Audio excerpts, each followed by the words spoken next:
According to the Deputy Speaker of Parliament, Thomas Tayebya, the European Parliament sat earlier this year to debate the oil pipeline for Uganda's crude oil that is to be constructed from Uganda to Tanzania. The EU Parliament resolved that the 1,445-kilometer crude oil pipeline should be blocked from being constructed over environmental concerns and human rights violations by Uganda. The motion further recommends the EU members not to provide any diplomatic or financial support to the project. During the Thursday sitting, the Deputy Speaker of Parliament, Thomas Tayebya, condemned the move by the EU Parliament, terming it the highest form of economic racism against Uganda and Africa at large. Because these are projects which were approved by the Parliament of Uganda, the Parliament of a sovereign country, and anything to do with challenging their approval, including some which are embedded in laws that were passed by this House, is an affront to the independence of this House, and we cannot take it lying low.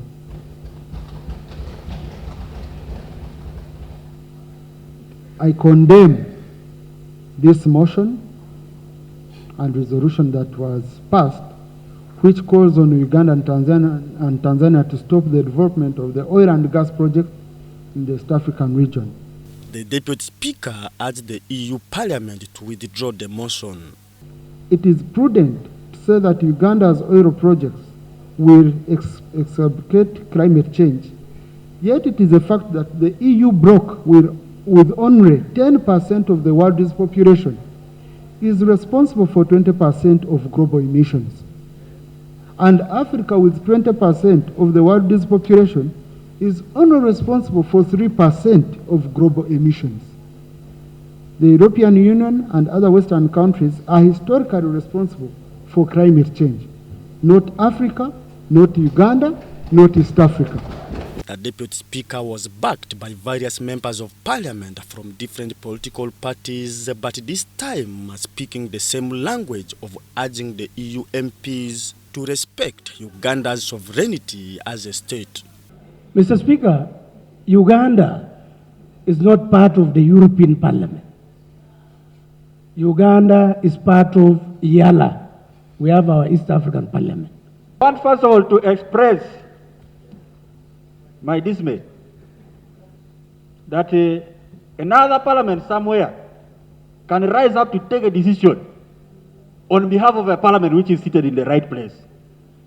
I thought this was the right parliament because these are the right issues for us to discuss.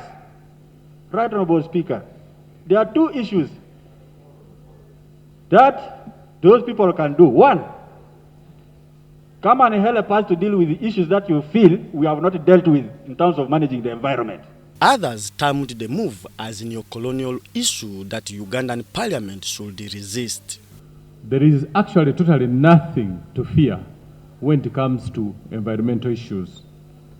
But we know very well historically that several cities of Europe are built on the blood and sweat of the African people. This is our time also to elevate ourselves from the neo-colonialism status that we are left in. Nobody should touch the oil project because we are talking about an investment of over $20 billion. No one in this parliament and outside should entertain any discussion that frustrates the extraction of our oil and gas. The State Minister for Regional Affairs, John Mulumba, pledged to take the matter to the Cabinet for further management. Speaker, I'll beg for your indulgence to escalate the same to us as Minister of Foreign Affairs and guided by the principles and purposes which are enshrined in the United Nations Charter on Equality of Sovereign States for maintenance of international relations, peace and security. We will study and be able to give a guided response. Philip Aguta, UBC News in Parliament.